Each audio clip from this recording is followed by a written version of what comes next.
जो उसने किया है वो किसी किताब में नहीं लिखा, जो विधाता किया करते हैं वो किसी पंचांग में नहीं मिलता। ये कहानी है पवन पुत्र भीम और एक गौरैया चिड़िया की। इस कहानी से हम और आपको बहुत कुछ सीखने के लिए मिलेगा। तो नमस्कार दोस्तों, आज फिर हम हाजिर हुए हैं एक ज्ञानवर्धक और मोटिवेशनल कहानी लेकर के। ये बड़ी ही प्रेरणादायक कहानी है दोस्तों। इस कहानी से हम और आपको बहुत कुछ सीखने के लिए मिलेगा।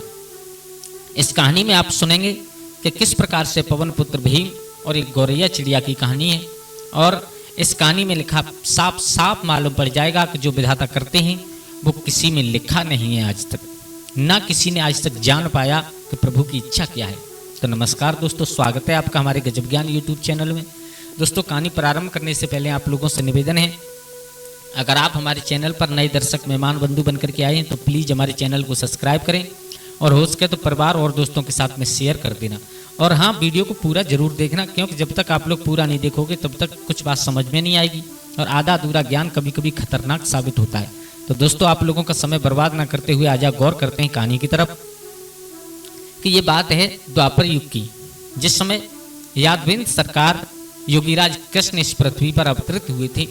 इधर पांचों पांडव हस्तिनापुर में थे और भगवान कन्हैया पृथ्वी पर अवतार धारण करने के बाद में दैत्यों का जो अत्याचारी लोग थे उनका अंत करते जा रहे थे। तो एक दिन आप लोग इस बात को जानते हो कि सबसे बड़े जो पांचों पांडवों में सबसे बड़े भाई थे धर्मराज युधिष्ठिर और भीम, अर्जुन, नकुल, सहदेव, ये 5 भाई थे। तो जो सहदेव नाम के पांडवों में जो भाई थे पांडवों के, वो पंचांग में बहुत होशियार थे, यानी ब्राह्मणों वाले कार्य करने में सबसे ज्यादा तेज थे। वो पंचांग देख करके सब कुछ बता दिया करते थे। तो एक दिन योगीराज कृष्ण भगवान कन्हैया और कहाँ, वहीं पर हस्तिनापुर में आए। तो हस्तिनापुर में आकर के और तो कोई नहीं मिला, सिर्फ सहदेव बैठे हुए मिले। सहदेव ने उठकर के श्याम सुंदर के चरणों में प्रणाम किया। श्याम सुंदर ने आशीर्वाद दिया। आपस में बैठ करके घंटों बातें होती रही। दोस्तों, क्या भाग्य था उन लोगों का जो स्वयं भगवान नारायण चल करके उनके पास में आया करते थे। स्वयं भगवान योगीराज कृष्ण चल करके उनके पास में आया करते थे। तो ऐसे ही बातों बातों में भगवान कन्हैया ने सहदेव से पूछ लिया, क्यों सहदेव, हमने सुना है आप पंचांग में बहुत होशियार हो। सहदेव कहने लगे, प्रभु होशियार की बात कुछ नहीं है इसमें, जैसी थोड़ी बहुत है, थोड़ी बहुत और गणित लगा करके थोड़ा बहुत बता देता हूँ। तो अच्छा, आज मेरी एक बात बताओ। सहदेव के पैरों से जमीन निकल गई, पसीना आ गया। बोले, परमात्मा तुम पूछ रहे हो?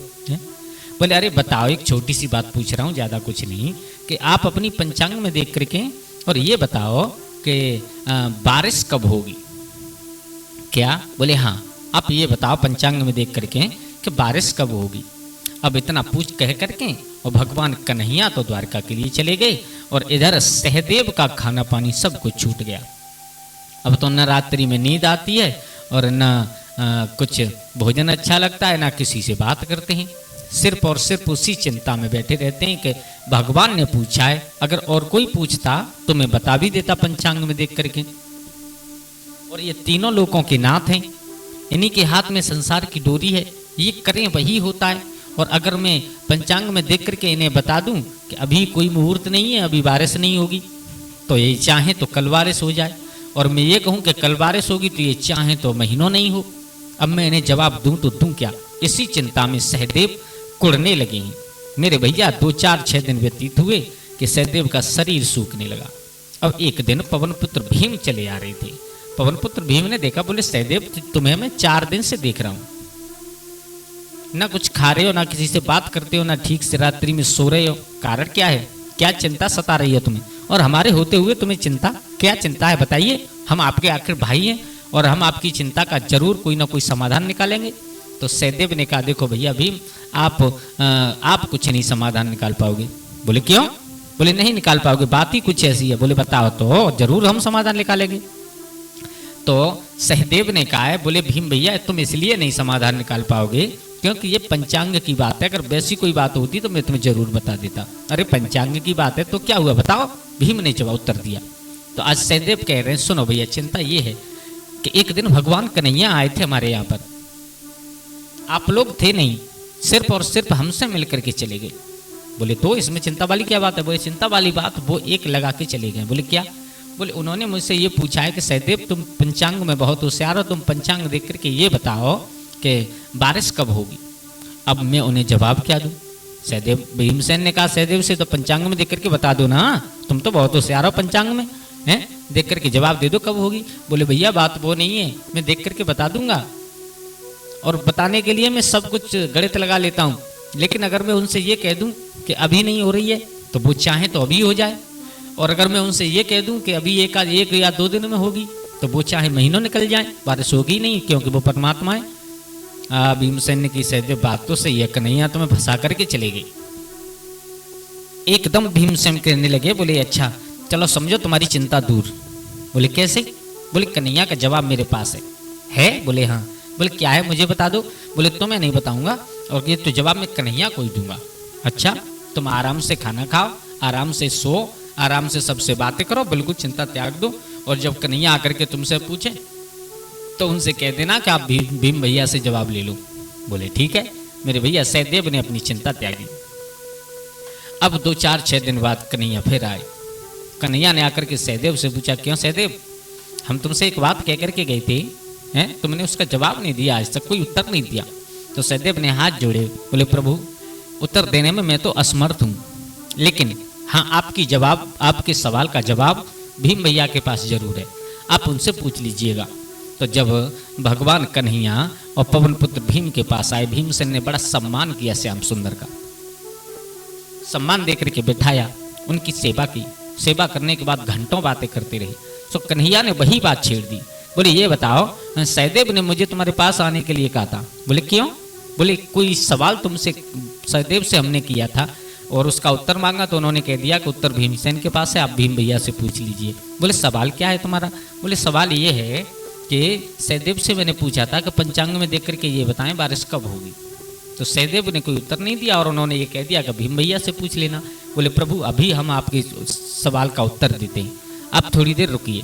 भीमसेन गए जंगल की तरफ, और जंगल में जाकर के उन्होंने एक छोटी वाली चिड़िया होती है ना, जिसे गौरैया चिड़िया कहते हैं, उस गौरैया चिड़िया को पकड़ करके पूरी चिड़िया अपनी मुट्ठी में बंद की, और मुट्ठी में बंद करके उसकी गर्दन हाथ से उंगलियों से बाहर निकाल ली। यानी पूरी चिड़िया मुट्ठी में बंद है और गर्दन यानी सर बाहर है, और चिड़िया चिल्ला रही है, ची ची ची ची की आवाज कर रही है। उस चिड़िया को लेकर के भीमसेन मुट्ठी में बंद करके सिर बाहर है और कन्हैया के पास आए। कन्हैया के पास आए भीमसेन, और जब कन्हैया ने देखा, बोले भीम, बोले पागल हो गए हो तुम, हैं किसी जीव की हत्या करना पाप है, क्यों मार रहे हो इसे, क्या दोष है इसका? उसने कहा प्रभु मार नहीं रहा हूं। फिर बोले मैं तुम्हारे सवाल का उत्तर दे रहा हूँ। बोले ये कौन सा बेहुदा उत्तर है तुम्हारा? हैं? बोले प्रभु बेहुदा नहीं है। अच्छा आप एक बात बताइए। बोले क्या? मैंने सुना है आप तीनों लोगों के नाथ हैं और अब पारब्रह्म परमात्मा है, तो आपसे मैं एक बात पूछना चाहता हूँ, जो मेरे हाथ में ये क्या लगा है? बोले गौरैया चिड़िया है तुम्हारे हाथ में? अच्छा चिड़िया है, चलो आपका बहुत अच्छा उत्तर। अब आप एक बात और बताइए, ये जिंदा है या मरी हुई है? भगवान कन्हैया चक्कर में पड़ गए। बोले भीमसेन पता नहीं कैसा और सवाल कर रहे हैं, चिड़िया जिंदा है? फिर एकदम कन्हैया के दिमाग में झटका लगा। कन्हैया चुप रह गए, और जब चुप रहे भीमसेन ने कहा कन्हैया आपने उत्तर नहीं दिया है, ये बताओ ये चिड़िया मेरे हाथ में गौरैया चिड़िया लगी है और ये जिंदा है या मरी हुई है? अब कन्हैया विचार कर रहे, बोले इस भीमसेन को जवाब क्या दूं? अगर मैं ये कह दूं कि ये चिड़िया जिंदा है तो अभी मशक करके थोड़ी सी दाब लगा करके मार देगा और मेरे सामने डाल देगा। बोले तुम क्या जानते हो, हैं ये चिड़िया तो मरी हुई है। और अगर ये कह दूं मरी हुई है तो जिंदा तो है ही, अभी उड़ा देगा और कहेगा तुम क्या जानते हो। एकदम भीमसेन ने फिर कहा, बोले कन्हैया तुमने जवाब नहीं दिया मेरी बात का।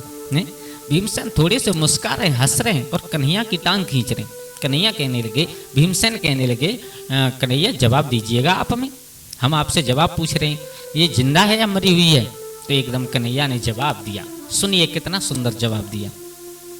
भीमसेन ये चिड़िया तो जिंदा है, लेकिन इसका मरना और जीना ये आपके हाथ में है। आप चाहोगे तब तक ये जिंदा है, आप चाहोगे तब मर जाएगी। एकदम भीमसेन ने जवाब दे दिया, और वो कितना सुंदर जवाब था दोस्तों। अगर ये जवाब आप लोगों के दिल तक छू जाए तो आप कमेंट में जय श्री कृष्ण जरूर लिख करके जाना। एकदम भीमसेन ने जवाब दिया, सुनो कन्हैया, अगर ये चिड़िया जिंदा है और मरना जीना मेरे हाथ में है इसका, तो पंचांग में कुछ नहीं रखा, आप तीनों लोगों के नाथ हैं। बारिश होना न होना ये सब आपके हाथ में है। आपने जो सहदेव से प्रश्न किया था कि पंचांग में देख करके बताओ, अरे पंचांग में क्या लिखा है? जो तुमने किया है वो आज तक किसी में नहीं लिखा। पंचांग में तो लिखा होगा, वो लिखा होगा, लेकिन बारिश होना न होना ये आपके हाथ में है। अगर चिड़िया का जिंदा रहना और मरना मेरे हाथ में है, तो बारिश होना न होना ये आपके हाथ में है। कन्हैया ने एकदम भीमसेन से कहा कि इस चिड़िया को छोड़ो। भीमसेन ने उस चिड़िया को छोड़ दिया, उड़ा दिया, और एकदम कन्हैया ने भीमसेन को अपने सीना से लगा लिया। बोले, भीम, मुझे आज मालूम पड़ गया कि तुम बहुत चतुर हो, बहुत दिमाग के, बहुत बुद्धिमान हो तुम। दोस्तों, इसलिए कहते हैं ना कि जो परमात्मा ने किया है वो किसी न तो किताब में लिखा न किसी पंचांग में लिखा, उसे करने में देर नहीं लगती। कहते हैं ना कि भगवान की लाठी में कभी आवाज़ नहीं होती, भगवान की सजा देने में कभी आवाज़ नहीं होती। भगवान जब भक्त की झोली भरते हैं तो उसमें कोई आवाज़ नहीं होती। भगवान जो करते हैं वो आज तक किसी में नहीं लिखा। बिन पग चले सुने बिन काना, कर बिन कर्म करे विधि नाना। आनन रहित सकल रस भोगी, बिन बाणी बक्ता बड़ी योगी। कितनी सुंदर बात लिखी है, कितने आनंद की बात लिखी है हमारे गोस्वामी तुलसीदास ने। भगवान है क्या? भगवान बिन कर कर्म करे विधि नाना। बिन पग चले यानी बिना पैरों के चलना, बिन पग चले सुने बिन काना, बिना कानों के सुनना।